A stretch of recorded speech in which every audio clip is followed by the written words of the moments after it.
Selamat datang di channel Alur Donghua. Sebelum menonton, silahkan subscribe, biar Mimin tambah semangat update-nya. Haha, sepertinya aku ceroboh. Mereka yang dibawa ke sini adalah pembantu terpercaya dari berbagai gubernur kota. Bagaimana mungkin mereka bisa melarikan diri? Tapi badai macam apa yang bisa ditimbulkan oleh kru beraneka ragam seperti Anda bahkan jika Anda bergabung? Cao Ying berkata dengan senyum sinis. Begitu dia selesai berbicara, tangannya meraih ke belakang seperti kilat. Saat dia mencabutnya, ada sepasang cakar tulang putih mengerikan di telapak tangannya. Cakarnya berkilauan dengan cahaya bintang dan ditutupi dengan lusinan lubang bintang. Itu adalah senjata bintang bermutu tinggi. Pada saat yang sama, jubah di tubuhnya berkibar tanpa angin, dan celah misterius di permukaan tubuhnya menyala satu demi satu. Ekspresi si Chuan Kong sedikit berubah ketika dia melihat ini, dan dia bergumam, 283. Kamu benar-benar membuka begitu banyak. Bukan hanya dia, ekspresi tetua Hu di sampingnya juga berubah. 283 lubang misterius berarti bahwa kekuatannya telah mencapai tingkat gubernur kota, dan bahkan telah melampaui Qin Yuan dan yang lainnya. Selamatkan gubernur kota, selamatkan gubernur kota. Tepat pada saat ini, sebuah suara tidak jelas terdengar dari tanah. Ketika Cao Ying mengangkat kepalanya, dia melihat bahwa Fang Chan, yang baru saja jatuh ke tanah, telah berdiri lagi. Untaian kabut darah merah muncul dari luka berdarah di dadanya.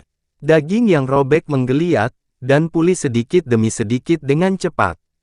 Pada saat yang sama, tubuhnya tumbuh beberapa meter lebih tinggi, dan sisik hitam mulai muncul di persendian dada dan lehernya. Matanya merah, dan aura ganasnya meningkat tajam. Dia tampak tidak berbeda dari binatang buas. Apa yang kamu berikan padanya? Itu tidak terlihat seperti pil binatang penyembuh. Cao Ying mengerutkan kening. Aku tidak tahu apakah kamu pernah mendengarnya, tapi ini disebut pil Blue Tide, kata si Chuan Kong sambil tersenyum. Pil Blue Tide ini juga diberikan kepadanya oleh saudara ketiganya, si Pokong. Si Chuan Kong tidak tahu apakah ada sesuatu yang tersembunyi di dalamnya, tetapi ketika Fang Chan diambang kematian, dia tidak punya pilihan selain memberikannya kepadanya. Menilai dari situasi saat ini, sepertinya tidak ada masalah dengan pil tersebut, dan efeknya jauh melebihi harapannya. Kupikir itu semacam ramuan, tapi itu hanya pil yang dapat merangsang kekuatan tubuh untuk sementara, kata Cao Ying. Sosoknya tiba-tiba menghilang. Si Chuan Kong telah bersiap untuk ini sejak lama, dan dia mengeluarkan teriakan eksplosif sambil memegang tongkat ungu tua erat-erat dengan kedua tangan sebelum menyapukannya secara horizontal ke arah ruang di sampingnya. Dua cakar tulang yang tajam membuat beberapa percikan api di tubuh batang dan melintas. Sosok Cao Ying terbang mundur, dan setelah dia menstabilkan dirinya, dia melihat tongkat di tangan si Chuan Kong, dan jejak keterkejutan muncul di matanya. Pada saat ini, sebuah bayangan menjulang di atasnya dari atas. Itu adalah Fang Chan, yang mengambil langkah besar ke arahnya. Dia mengangkat telapak tangan raksasa dan membantingnya ke arahnya. Sosok Cao Ying melintas, dan dia nyaris menghindari serangan itu. Namun, tanah di depannya mengalami pukulan berat, dan puing-puing di tanah terciprat ke segala arah. Retakan besar muncul di tanah, dan meluas hingga mencapai bagian luar layar cahaya berwarna merah darah sebelum berhenti. Cao Ying tidak menunggunya menstabilkan sosoknya ketika dia tiba-tiba mendengar suara angin di belakangnya. Penatua Hu telah menyusulnya, dan dia memegang belati indah yang berkedip dengan cahaya putih di tangannya. Dia menusukkannya ke belakang kepala Cao Ying. Cao Ying mendengus dingin, tapi dia tidak menghindari serangan itu. Salah satu tangannya melingkari bagian belakang kepalanya untuk melindungi kepalanya, sementara tangan lainnya tiba-tiba ditarik ke belakang. Cakar tulang putih meletus dengan cahaya bintang, dan kekuatan sobek yang kuat dihasilkan darinya. Itu secara langsung menyebabkan kekosongan terdistorsi. Tubuh tetua Hu ditarik oleh kekuatan ini, dan dia tidak bisa menahan diri untuk tidak bersandar ke arah Cao Ying. Dia ketakutan di dalam hatinya, dan dia buru-buru menghentakkan kakinya ke tanah.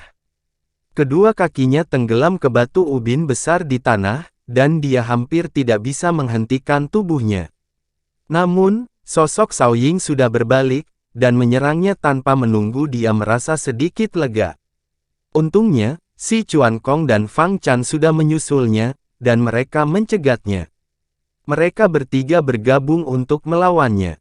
Di sisi lain, meskipun kultivasi Xuan Yuanxing sedikit lebih tinggi dari Zhu Ziqing, pelindung tulang dan tombak tulang keduanya adalah senjata bintang yang sangat kuat, dan menutupi celah kekuatan di antara mereka berdua, yang terkunci dalam pertempuran. Dibandingkan dengan mereka, Zhu Ziyuan dan Duan Tong bertarung dengan sangat sengit, dan dapat dikatakan bahwa mereka dikelilingi oleh bahaya.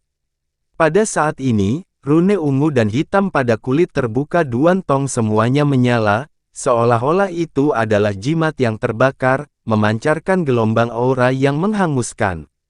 Saat aura menjadi semakin panas, gumpalan asap hitam mulai muncul dari kulitnya, menyelimuti seluruh tubuhnya.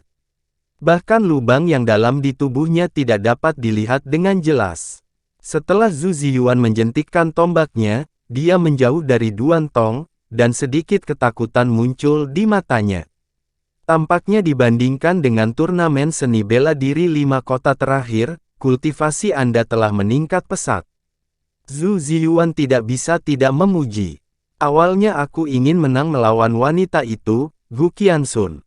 Kamu hanya bisa menyalahkan nasib burukmu sekarang. Suara tumpul Duan Tong datang dari asap hitam yang tersisa. Oh, kalau begitu mari kita lihat apakah kamu memiliki kekuatan.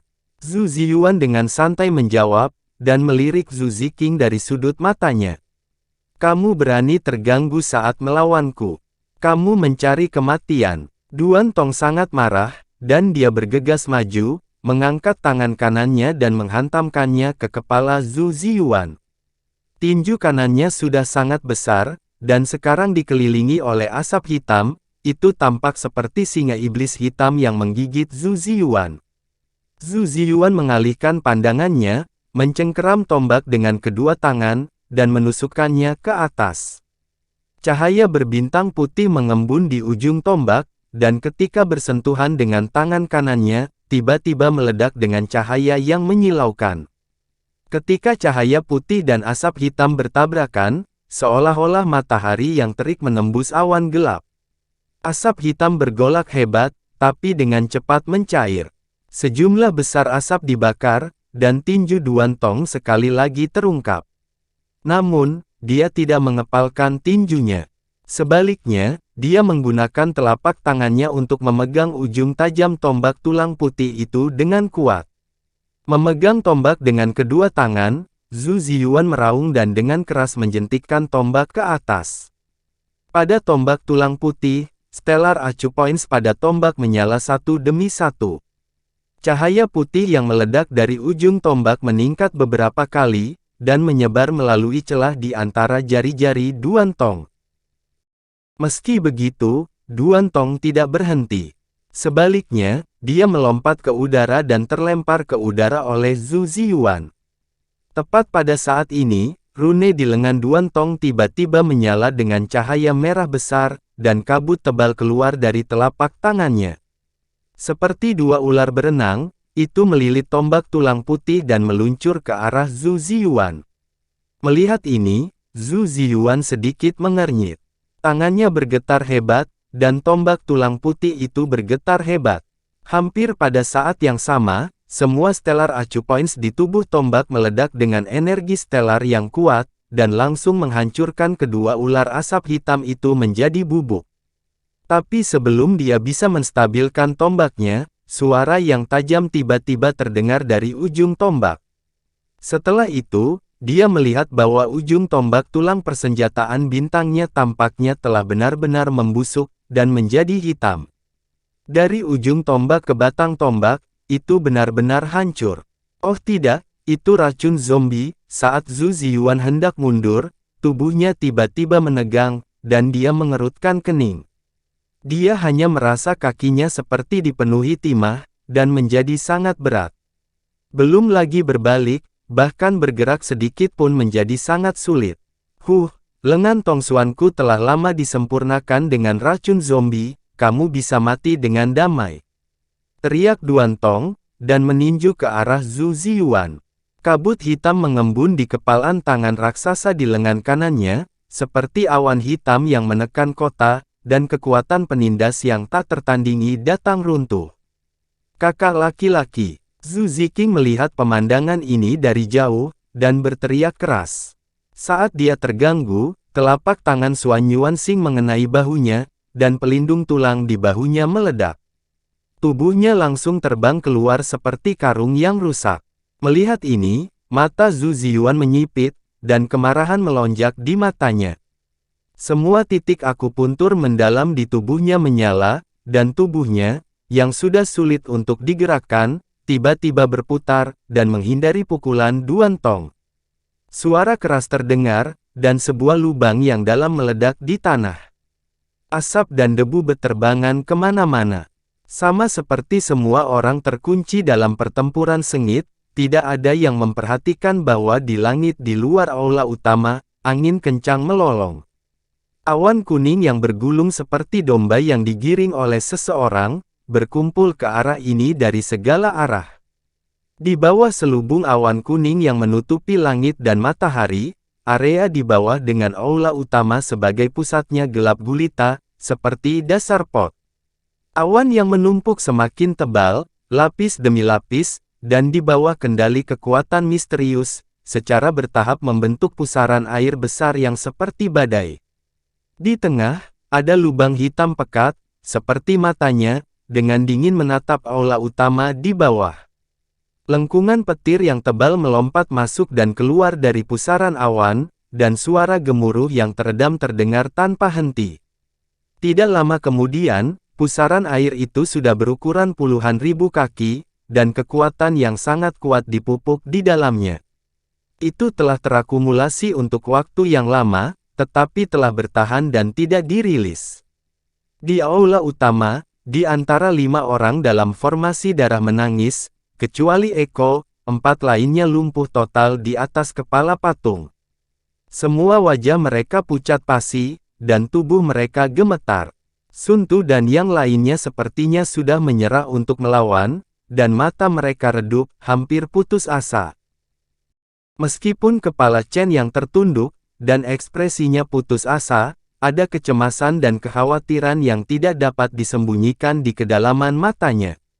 Pada saat yang sama, di jembatan lengkung batu yang mengarah ke aula belakang, sesosok muncul diam-diam, tetapi dia tidak bergegas. Sebaliknya, dia dengan hati-hati menyembunyikan kehadirannya dan melintas ke sisi jembatan. Orang ini secara alami tidak lain adalah Han Li. Begitu dia kembali ke altar, hal pertama yang dia lihat adalah ketidaknormalan dalam formasi darah menangis. Selain Eko, ada yang salah dengan Chen Yang dan yang lainnya, dan pemandangannya benar-benar berbeda dari sebelum dia pergi. Ini membuatnya tanpa sadar mengingat pembatasan yang dipicu oleh awan darah belerang di dantiannya belum lama ini. Mungkinkah semua yang ada di depannya juga terkait dengan itu? Atau apakah itu konspirasi Eko? Sebelum dia sempat berpikir terlalu banyak, dia menyaksikan pemandangan yang sangat tragis. Penatua Hu dari kota Xuanzi, yang berada di bawah komando Qin Yuan, gagal menyelinap menyerang Cao Ying. Sebaliknya, dia ditusuk di dada oleh sepasang cakar tulang. Tangan Cao Ying terpisah, dan tetua itu menjerit sedih saat seluruh tubuhnya tercabik-cabik. Sebelum jiwa baru lahirnya bisa melarikan diri, Cao Ying merobeknya lagi dan menghancurkannya berkeping-keping. Fang Chan, yang telah berubah menjadi setengah monster, mengeluarkan raungan melengking, dan gelombang suara yang bergulung melonjak ke arah Cao Ying. Jari kaki yang terakhir menyentuh tanah, dan sosoknya langsung bergerak secara horizontal. Setelah menghindari serangan itu, dia langsung bergegas menuju si Chuan Kong. Si Chuan Kong memegang tongkat panjang berwarna ungu kehitaman di tangannya. Tubuhnya ditutupi dengan luka berdarah yang mengerikan. Dia tampak tenang di permukaan, tetapi dia mengeluh di dalam hatinya. Kesenjangan antara kedua belah pihak terlalu jelas. Bahkan jika mereka bertiga bergabung, mereka tetap bukan tandingan Cao Ying. Selain itu, Tetua Hu ceroboh dan kehilangan nyawanya. Melihat serangan Cao Ying, si Chuan Kong tidak punya pilihan selain mundur selangkah. Dia dengan cepat mengayunkan tongkat panjang ungu hitam di tangannya, dan terdengar suara siulan. Bayangan batang berkabut tampaknya telah menjalin jaring pertahanan yang rapat, dan itu menyelimuti Cao Ying. Yang terakhir hanya mengulurkan satu tangan, dan cakar tulang di tangannya langsung meletus dengan kekuatan bintang yang kuat. Itu langsung menyapu sebagian besar bayangan tongkat, dan lengannya yang lain langsung menebas pinggang si Chuan Kong. Jika serangan ini berhasil, si Chuan Kong pasti akan mengalami nasib yang sama seperti Penatua Hu itu, dan terbelah menjadi dua bagian. Han Li melihat situasi ini, dan dia hendak bergerak, tapi dia melihat sosok Fang Chan sudah bertabrakan dengannya dari samping. Sudut mulut Cao Ying menunjukkan senyuman, seolah rencananya telah berhasil. Sosoknya berhenti, dan dia langsung meninggalkan si Chuan Kong untuk menghindari Fang Chan. Saat Fang Chan melewatinya, Cao Ying tiba-tiba mengangkat telapak tangannya, dan bukaan misterius di lengannya bersinar terang. Bahkan cakar tulang di tangannya juga mekar dengan cahaya bintang yang cemerlang, dan dia menamparkan punggung Fang Chan.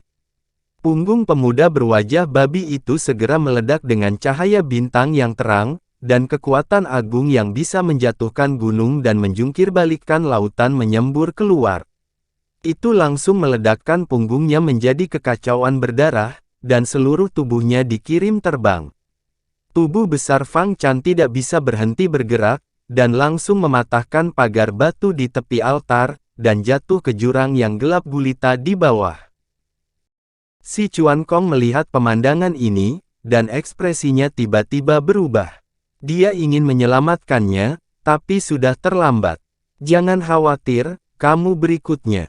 Cao Ying menoleh untuk menatapnya, dan berkata sambil tersenyum. Setelah mengatakan itu, dia menyilangkan tangannya di depannya, dan dua cakar tulang bersilangan, dan terdengar suara dentang. Si Chuan Kong mengerutkan kening, dan dia melirik ke arah aula belakang.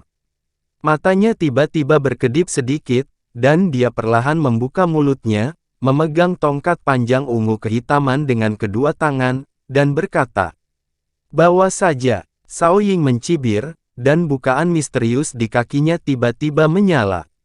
Dia menginjak tanah, dan sosoknya meledak. Kecepatannya bahkan lebih cepat dari sebelumnya. Dalam sekejap mata, sosoknya tiba di depan si Chuan Kong, dan dua cakar tulang di cakar tulangnya bersinar terang. Dia mendorongnya langsung ke dada si Chuan Kong. Reaksi si Chuan Kong juga sangat cepat. Kedua tangannya menyapu secara horizontal, pertama-tama memisahkan cakar tulang, dan kemudian tiba-tiba memutar batang-batang, memutar dua cakar tulang bersamanya, langsung memutar tubuh Cao Ying di udara. Dia mengangkat ujung kakinya dan kakinya bersinar dengan cahaya putih terang. Terbungkus dalam kekuatan angin dan guntur, dia dengan paksa menendang ke arah jantung. Tubuh Cao Ying mengeluarkan suara, bang, yang keras, dan kekuatan bintang di bukaan suannya dengan gila-gilaan menyembur keluar. Tubuhnya bergetar dalam kehampaan, dan dia terbang di atas kepala si Chuan Kong. Kemudian, dia dengan keras mengayunkan tongkat panjang ungu kehitaman di cakarnya. Si Chuan Kong segera ditarik oleh kekuatan yang kuat, dan dia jatuh ke depan. Perbedaan kecepatan antara keduanya terlalu besar. Si Chuan Kong bahkan tidak punya waktu untuk membela diri sebelum Cao Ying menyusulnya. Cakar Cao Ying menembus dada si Chuan Kong dan memakukannya ke tanah. Si Chuan Kong mengeluarkan batuk kering dan segera memuntahkan seteguk darah. Saat dia berjuang untuk bangun, lengannya yang lain ditusuk oleh cakar tulang lainnya. Cao Ying menundukkan kepalanya dan menatap si Chuan Kong, yang disematkan ke tanah olehnya. Dia mencibir dan berkata, "Jika bukan karena kamu masih berguna untuk tuan kota, kamu akan mati berkali-kali." Begitu dia selesai berbicara, dia tiba-tiba membalik tubuhnya, dan kakinya mencengkeram leher Cao Ying. Cao Ying terkejut, dan saat dia hendak melarikan diri, ekspresinya tiba-tiba berubah. Siluet muncul dari bayang-bayang aula belakang dengan kecepatan luar biasa. Hampir seketika, siluet itu muncul di belakangnya dan menebas lehernya dengan pedang tulang putih di tangannya. Orang ini tidak lain adalah Han Li, yang telah lama bersembunyi. Cao Ying berjuang mati-matian, tetapi si Chuan Kong juga siap mati, dan menolak mengendurkan kakinya. Cakar tulangnya dipaku ke tanah, dan tidak ada waktu baginya untuk mundur. Saat Han Li akan mengakhiri hidupnya, kilatan dingin tiba-tiba muncul dari mata Cao Ying. Jubah di punggungnya terkoyak, memperlihatkan sepasang sayap tulang yang setajam pisau. Lusinan bukaan mendalam di sayap bersinar terang, dan ujung sayap bersinar dengan cahaya putih, menebas lurus ke arah Han Li. Mata Han Li menyusut, dan dia mengambil inisiatif untuk menarik pedangnya, dan mundur untuk menghindarinya. Dimanapun sayap tulang melintas, retakan yang terdistorsi segera muncul di kehampaan. Bahu Cao Ying bergetar, dan kekuatan bintang-bintang meledak, langsung mengguncang kaki si Chuan Kong. Dia mengangkat tangannya untuk mencabut cakar tulang yang menusuk lengannya, berdiri, dan menendang si Chuan Kong pergi. Kemudian, dia merentangkan sayap tulangnya, terbang ke udara, dan menatap Han Li dengan dingin. "Nak, aku sudah lama menunggumu," kata Cao Ying sambil tersenyum. Han Li pertama kali melirik si Chuan Kong, dan melihat bahwa hidupnya tidak dalam bahaya. Dia kemudian menatap Cao Ying, dan berkata, "Apakah sayap tulang di punggungmu itu, atau senjata bintang?" Cao Ying mendengus dingin, dan tidak menjawab. Dia hanya melebarkan sayapnya, dan segera menukik turun dari langit. Saat dia mendekat, dia langsung menusukkan cakar tulangnya. Han Li sedikit mengernyit, tapi tidak mengelak sama sekali. Setelah mundur selangkah, golok tulang putih di tangannya tiba-tiba mengayun ke atas secara diagonal, dan menebas Cao Ying. Saat kedua cakar tulang bersentuhan dengan pedang tulang putih, yang terakhir tiba-tiba membungkuk, dan langsung menyambar tubuh pedang itu. Dua sayap tulang di punggungnya segera menebas Han Li. Han Li dikendalikan di depan, dan dikejar dari belakang, tapi dia tidak panik sama sekali. Dia mencondongkan tubuh ke depan, dan tangan yang memegang pedang itu tiba-tiba mengendur, membiarkan Cao Ying merebutnya. Dia mengepalkan tinjunya dengan erat, dan mengedarkan formula kekuatan Vajra.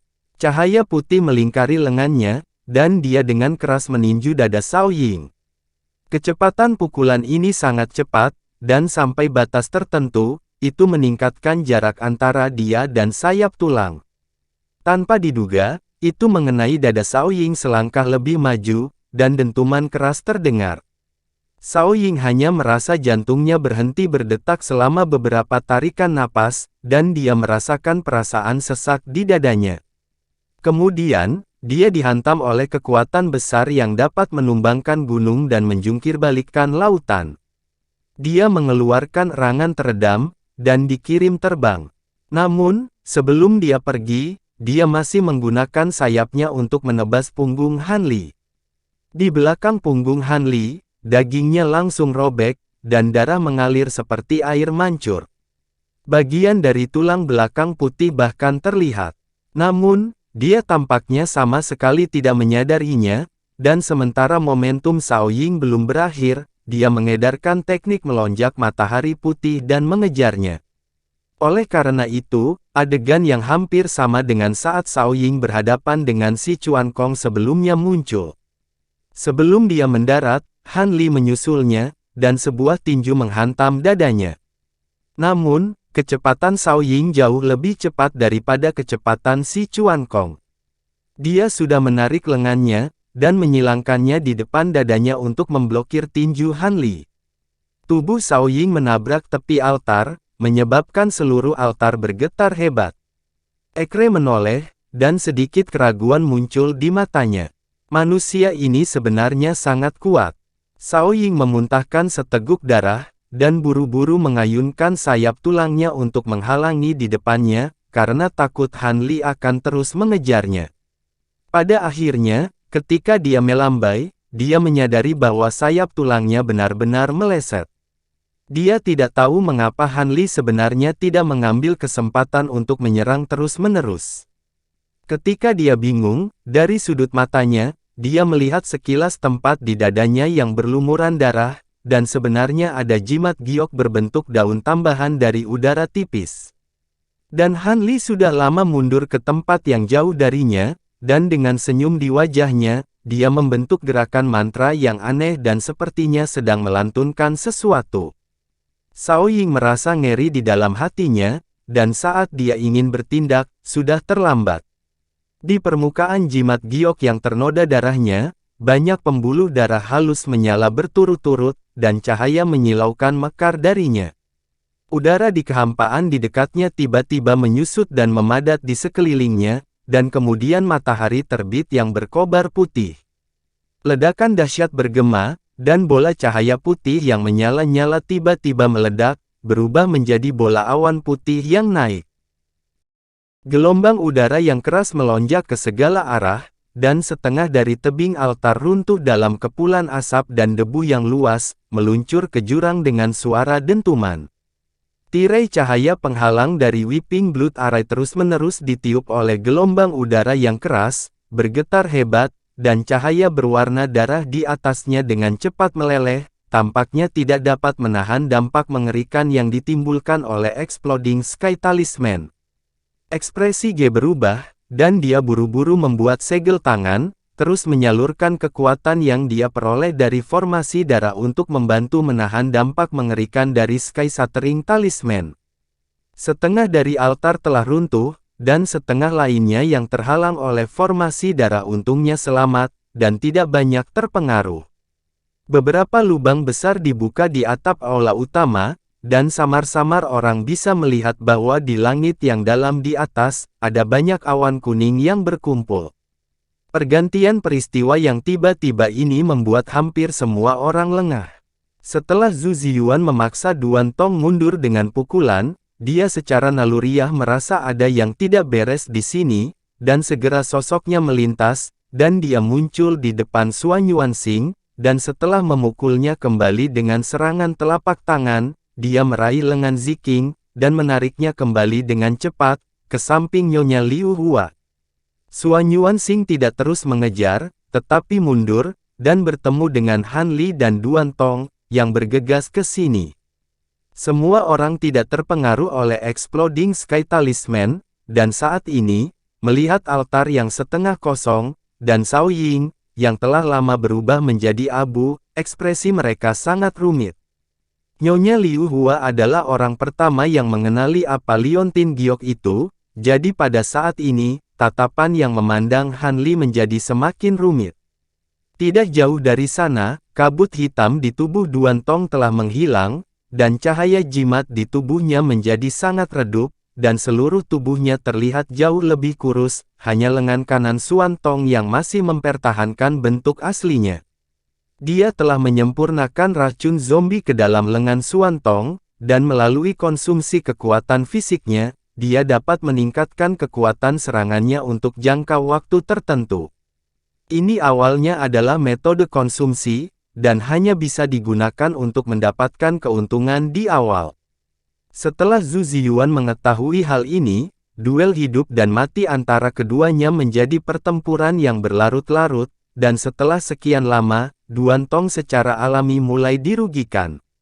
Jika bukan karena Han Li tiba-tiba membunuh Shaoying dan menakuti Zhu Ziyuan, dia tidak akan bisa bertahan lama. Dia tidak mendekati sisi Han Li.